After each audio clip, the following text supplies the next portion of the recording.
Oh, my hair's crazy. Good morning to you book lovers and YouTubers out there. We are going to talk about a couple books I listen to because I like to listen more than I would like to read. Why? I used to love reading. I still do.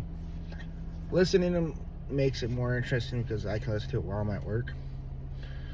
And I can listen to like 3 or 4, sometimes 5 books in 1 week versus reading a book.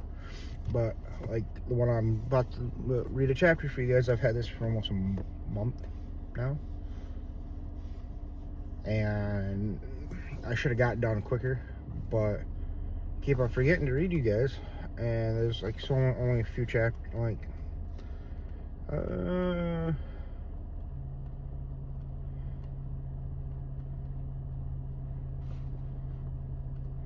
want to say only like 12 chapters in this thing, 11 chapters. I mean, technically there's like 13, but with all the epilogue and all that. But it's called the Blobs Chapter by Justin Stewart. He's a YouTuber, author, musician. Hey Justin, could I get a signed copy of this, please? I know you probably don't watch me, and I know I'm just a small YouTuber out here, but I started small. I'm still small. That I did like facts about states, fact about NFL teams, and well, like facts about sports teams. I'm doing facts about college schools. Still working on it. That's gonna take me a while. And once I get all that done, I can do videos, at least multiple videos a day. And I've done short, little happy color ones, but I do like to read. This is the second book I read on here, and probably not gonna be the last. But I like these ones because they're from Jay Stu, and I will do every volume he does. And so I'm gonna get all of them. I'm hoping I can get the next one. I'm hoping I can get them signed, because this one I didn't. So Justin, if you are watching this, or someone knows Justin, can you get him, see if I can get a signed copy, because I didn't have the money to get the signed copy. I only had the money for the one off Amazon. Anyways, chapter 10, phase 2. This one's gonna be a long one. Zelma and the others crawled through the narrow, dusty vents, their movements echoing in the confined space. After what felt like an eternity of twists and turns, they finally reached a vent door. They gave them a clear view of Kadetsky. He was standing in the middle of the hall, looking tense, surrounded by glitchy guards. Zelma pressed her face close to the vent, her eyes narrow. "All right, you guys, remember the plan." Goosebump gave a sharp, confident nod. Chubbs, on the other hand, managed an awkward, nervous half smile, his head bowing in slow, uncertain agreement. Lobster gave an encouragement chirp. Zelma sighed. "Oh boy, well, here goes nothing." She shot a determined look at the crew. "Follow my lead. Don't mess this up." Meanwhile, on the other side of the building, Willoughby peeked through a smaller vent in an empty command room, forgetting to report to Zelma. His eyes widened with joy when he spotted something shiny on the table. In the middle of the room, a crown was just sitting there, waiting for a hero. His hero. Senses tingle. That's what that is. That's what he sees. "This is the moment," Willoughby whispered, puffing out his chest like he was about to make history. With a grin, he unscrewed the vent and dropped into the room. His feet hit the ground with a soft thud. He froze and glanced around. No alarms, no guards, just the crown. Willoughby tipped over the table, heart racing, carefully placed the crown on his head. He picked up his wobbly King. Willoughby checking in. "I found something of interest." Startled by Willoughby's call in, Zelma dropped her wobbly on the metal vent floor. The clang echoed through the fortress. All the glitchy guards went alert. "Glitches!" yelled Captain Zurg. "Investigate the disturbance!" Obviously, the new danger. Willoughby's attention was captured by something else. A glass box sitting in the corner of the room. Through the glass glow, 3 jewels like shards. Sorry. Willoughby's lips twisted up in a smirk, eyes twinkling with mischief. He dropped the crown and tiptoed over the box. "These will go perfectly with my leaf souvenir. I bet one would miss just one little glowing rock." he told himself, cracking his knuckles before he reached towards Rock. Lord Zord loomed over Kadetsky, and an ominous smile creeping across his face as he placed a heavy hand on Kadetsky's shoulder. And this is where you come in. Zord gestured, and the guards seized Kadetsky. What's happening? What are you going to do? Kadetsky shouted, squirming in their grip. The guards dragged Kadetsky toward a glowing mechanical throne. Wiring the cables, and I need a test subject so we can fine-tune the mind leash. You're perfect, Zord cried. It doesn't work on glitches, so you're just what I was looking for. Kadetsky struggled as the guards strapped him into the throne. You're going to use that thing on me? Or what does it do? Zord flashed his most evil grin yet. It will. Before Kadetsky could shrink back, a metallic clink echoed in the hall. Every glitchy guard snapped its head toward the noise. Single screw fell from somewhere above, hitting the floor right in the center of the room. It rolled in a circle and then stopped. Everyone went still and stared at the screw. Don't just stare at it, you globberheads, Lord's bark. Okay, that would be a cool shirt. Put on a shirt, Justin. Just saying, globberheads. Yeah. Jay Stu and the globberheads. Yeah. 3 guards scrambled to the center of the room, at the same time slamming each other. Clash right then. Bam! Zilma dropped out of the vent, executed flawless, rolled and jumped back to her right feet besides Kadetsky. His jaw dropped. She tossed the vent over like a frisbee to the nearest guard, knocking him flat on his back. The remaining glitchy guards surrounded Soma, staffs drawn, ready to attack, still inside the vent. Goosebumps and Chubbs watched the chaos unfold. Chubbs trembling, with nerves pull out. I forgot to show you. That's Kadetsky in the kind of like the chair. That's Zilma throwing the vent. That's the glitchy hitting the back. He's panicked out his panic bag and started puffing into it. You can do this, Chubbs. They're counting on us. Goosebump's voice was calm but firm as he slammed one determined fist into the palm of his other hand. You were made for something great. Don't let anyone tell you who you are. It's time to show them what you're really made of. You can do this. Chubbs blinked, his heart pounding in his chest. He lowered the bag. No one ever encouraged him like that before. He took a deep breath, the fear in his eyes slowly transforming into something new. Confidence. He would have thrown his shoulders back if Blobs had shoulders, but he clenched his fist and had Goosebump determined to nod. Let's get Kadetsky back. Oh, look, another space potato to add our collection. One of the guards sneered as Elmer Kadetsky. When the battle cry, Goosebump, the Chubbs with lobster safely secured, explored from the vent, rolling into the battle. Goosebump whipped out a small drone and hurled it into the air. The drone buzzed to lights, flashes, and alarms blaring, scattering the glitchy guards in confusion. Meanwhile, Chubbs, newly embroidered, launched himself belly first at one of the guards, sending the unfortunate glitchy crashing into the wall. With a loud crunch, before another guard could react, lobster tone that paralyzed ongoing glitchy in place, as if he had, glitched out. There's the drone. There's the glitchy that glitched out. Take that, you big, ugly space cup, Chubbs shouted with triumph for a grin. Zord shrieked, how many times do I have to say we're not cups? Zilma, impressed by Chubbs, suddenly burst out of courage and gave him a nod. Not bad, Chubbs. Now let's finish this. The blob squared off back to back, ready to pound all the glitches in the scrap metal. Lord Zord stood tall, his presence radiating power as a burst of energy erupted from his body. A wicked smirk creeped across his face. Those are the glitchies and the cups. I can see how they're cups. Kind of. Yeesh. Dang. Flashlight was. Wow. Not so fast, you spud invaders, you bellow guards, release the s'mores! Zilma paused. What's a s'mores? That's what I was wondering. Kadetsky strongly harder against the cables, blinding him in the mind leash. The Blobs exchanged nervously, glanced silently, hoping anyone had a plan, but all the thoughts of strategy vanished as the massive gate before them grown to life. The metal doors rumble open, a slow and ominous shaking, the ground beneath their feet. Chubbs, who had been riding a wave of confidence moments ago, gripped Lobster with a white-knuckled hair.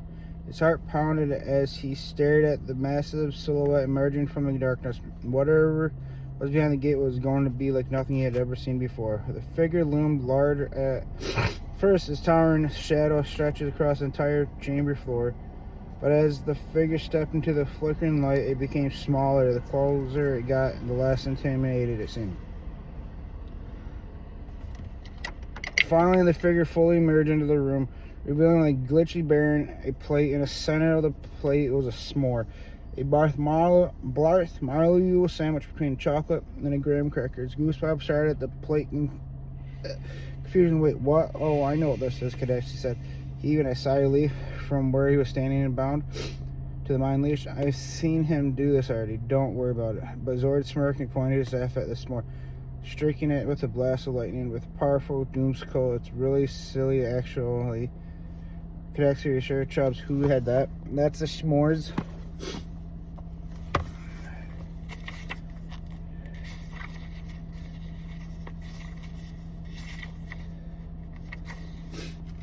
I might have to. Holy crap, dude. How many more pages? Right. Drawing out his panic bat again. When the light faded, the s'more had eyes and a mouth, arms and legs. It hopped off the plate and appeared proudly at the Blobs. A high-pitched voice. It squeaked, "Do you surrender?" Goosebumps burst out laughing. Psh, you think we're scared of a tiny blart model? I eat blart models every time I sit by a campfire. The Blobs cracked up, tension mounting away as they dropped their guard. Good. Lord Zord appeared. Now the real power of Doomskull. Behold my s'mores. He raised his staff and unleashed a cracking surge of electricity straight into the s'more. Bzzz. The tiny creature comes out from a split second, and then it began to grow. The Blob's laughter died instantly. The s'more expanded at an alarming rate, its body stretching and inflating like a monstrous, sugar-filled nightmare. Its miniature form ballooned into a towering beast, its gooey body blasting with heat. The air around it shimmering as waves of warmth rippled outward. Kadeshi stared up at the tower monstrosity, swallowing hard. Sorry guys, this is new. Boom, the s'more slammed his foot into the ground, sending shockwave through the floor. Its high, tiny voice was replaced with a deep, menacing laugh. Time to get burned. Zord threw back his head and roared with gleeful laughter. The Blob scrambled back, cornered Chubb, squeezed his eyes shut, bracing for the worst, but Lobster had other plans. Its screen flickered wildly, calculations running at high speed, then beep from some hidden sensor. Lobster blasted out wave after wave of energy at the giant creature. A countdown appeared on his panel. 20 seconds. That's the s'more that grew giant. The s'more stumbled as its massive form started to ooze on the edges. Gooey globs of sticky fluff. I got a few more pages, but it feels like 20 more. Holy crap, dude. Its mighty stance flattered. What's happening? It's bellow. 10 seconds. Stream curled off its body as the heat intensifies. 5 seconds in a warble out of roar of frustration. It's forming, buckling. Ding. The final dramatic pop of s'more exploded. Splitting streamers of sticky sugar across the glitches, the Blobs, and all over the walls. Ceiling the Blobs stood in stunned silence, then burst into cheers. Zord screaming in rage. Chubb sniffled the air, a slow smile creeped across his face. Sure smells like toasty blart marshmallows in here. Goosebumps swiped a bit of goo off his face and licked his fingers. He grinned just... I like it. Scorch. Guys, this way. Wilby shouted from across the room, his eyes wide with excitement as he secured toward them. Glitching 3 simmering shards. Look what I found. Lord Zord narrows his eyes as he realized Wilby was holding his personal stashes of doomskulls. You little fool. Guards seized them. They dented and banged, but glitchy guards were struggling. Melted s'more was climbing up the wheels, joints, and mechanisms. They tripped and fell, knocked over stacks of anti-squeak oil, got stuck to each other, while Zord was distracted by breathing his guard Brightening his guards, Goose Bob ripped apart the straps binding Cadetsy and the mine leash. Lobsters used a laser cutter to burn through Cadetsy's cuffs. They hit the floor. He was free. Cadetsy's glanced up just in time to see a Blob Force rescue pod zoom past the big skylight overhead. I can't believe it. My distress call went through. He cheered, then sent a rescue pod. More glitchy guards poured out every door, their strange mechanical arms flailing as they blocked the Blob's only exit. We'll never get out of here. Chubbs went for his panic bag again. But Cadetsy had an idea. He sprinted right up behind Lord Zord, flipped the lever hover disc. The hover disc detached, split in Zord to the floor on his back. Zord clouds waved and snapped at the air as he howled. Cadetsy leaped on the desk. This is how we're getting out of here. He grabbed Chubbs by the back of his shirt collar, yanked him on the desk. Climb on, we need to go. Zelma sprang to the desk. Besides them, you sat a distress call. She snatched Wilby by the arm. You hauled him up as they sailed by. How did you do that? Steering around a couple of guards to pick up Goose Bob. Cadetsy drew the stolen come out of his shirt. I snatched this off the guard before they put me in the cell. Goose Bob scooped up armloads of anti-squeak oil before hauling himself up to the others. How do you know how to fly this thing? Goose Bob kicked away the guard who was hanging on the side of the desk. Cadetsy zoomed over the smaller and got guard trying to get to his feet. I designed hover disc. Back home, it's almost the same control board. Glad you're okay, Cadetsy will be called completely. Unfazed by the chaos, he held up the shards with a grin. Did you see my souvenirs? Wait, are those doomskulls? Cadetsy pivoted around the glitchy, swinging a staff at him. Where did you get them? Wilby believed I found them in some cool office. The box literally said Rule the Galaxy Doomskulls. So, you know, I thought I grabbed them. Cadetsy shot him a shocked look. Seriously, the Blobs erupted through the doors and into the dull, hazy light of the outside world. The rescue pod gleamed on the horizon. Behind them, hundreds of glitzy guards on wheels race after them. They're moving faster than we are. They're going to catch us. Chubbs covered his eyes. That's why I brought these. Lobsters can help me out. Goose Bob tossed a can of anti-squeak oil into the air, displaying a face of wicked glee. The Goose Bob lobster beamed force of red laser at the can. As it arced over the oncoming horde, they can explode, spraying oil everywhere. The glitches hit the oil slick and spun out. Some of them collided with each other. Epic. Zelma picked up a can and executed a pitch perfect over the army. Lobster hit that one too, showering more oil over the glitches.